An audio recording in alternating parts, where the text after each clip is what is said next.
અમદાવાદમાં senior citizen સાથે મોટી છેતરપિંડી. રોકાણના નામે અમદાવાદના વૃદ્ધ સાથે મોટી ઠગાઈ થઈ. વોટ્સએપ ગ્રુપમાં પ્રેમજી ઇન્વેસ્ટમેન્ટ નામે એડ કરી છેતરપિંડી. નફાના ફેક સ્ક્રીનશોટ મોકલી વૃદ્ધનો વિશ્વાસ જીત્યો. સિનિયર સિટીઝન પાસેથી 2.32 કરોડનું રોકાણ કરાવ્યું. એકાઉન્ટ ફ્રીઝ થતા 33 લાખ રૂપિયા પરત મળ્યા. રાહુલ પટેલના એકાઉન્ટમાં 53 લાખ ટ્રાન્સફર કર્યા.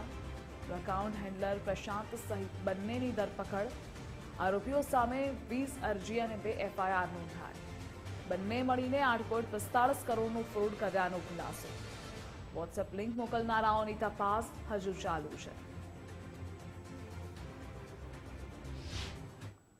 ઇન્વેસ્ટમેન્ટ ફ્રોડનો ત્રીજો કેસ આવેલો છે અહેમદાબાદ સિટીમાંથી.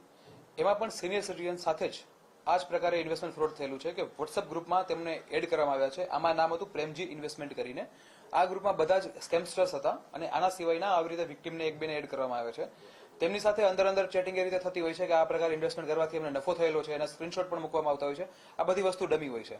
તો આ રીતે તેમને એટ્રેક્ટ કરીને સિનિયર સિટીઝનને કે તેઓ જેટલું રોકાણ કરશે તેની સામે તેમને નફો મળશે તે રીતે ઇન્વેસ્ટમેન્ટ કરવામાં આવ્યું અને કુલ એમનું 2 કરોડ અને 32 લાખ રૂપિયા તેટલું આ સિનિયર સિટીઝને તેમાં ઇન્વેસ્ટમેન્ટ કરેલું હતું.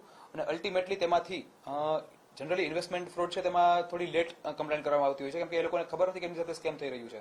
જેવી તેમને ખબર પડી તેમણે 1930 પર કમ્પ્લેન કરેલી અને તુરંત જ 1930 એ એક્ટિવલી જે પ્રકારે છે પ્રોએક્ટિવલી કામ કરીને 33 લાખ રૂપિયા તો બચાવેલા છે, એમાંથી એકાઉન્ટમાંથી ફ્રીઝ કરેલા છે જે પરત મળવા જઈ રહ્યા છે. પરંતુ બાકીના જે છે પૈસા તો તે કઈ જગ્યાએ જયેલા છે તો તેનું આગળનું ફર્ધર ઇન્વેસ્ટિગેશન કરવામાં આવ્યું. તો એક એકાઉન્ટ મળેલું છે કે તેમાં 53 લાખ રૂપિયા ગયેલા હતા. તો આ 53 લાખ રૂપિયા જેમાં ગયેલા છે તે એકાઉન્ટ હોલ્ડર હતા રાહુલભાઈ મુકેશભાઈ પટેલ. એ અમદાવાદના જ રહેવાસી છે. તો તેમની ધરપકડ કરવામાં આવી અને સાથે એ ખબર પડી કે અકાઉન્ટને હેન્ડલ કરનાર કોણ હતા. તો એ હતા કે પ્રશાંત મનપ્પા બડીગર, જે એમને એવો પણ અમદાવાદના જ રહેવાસી છે.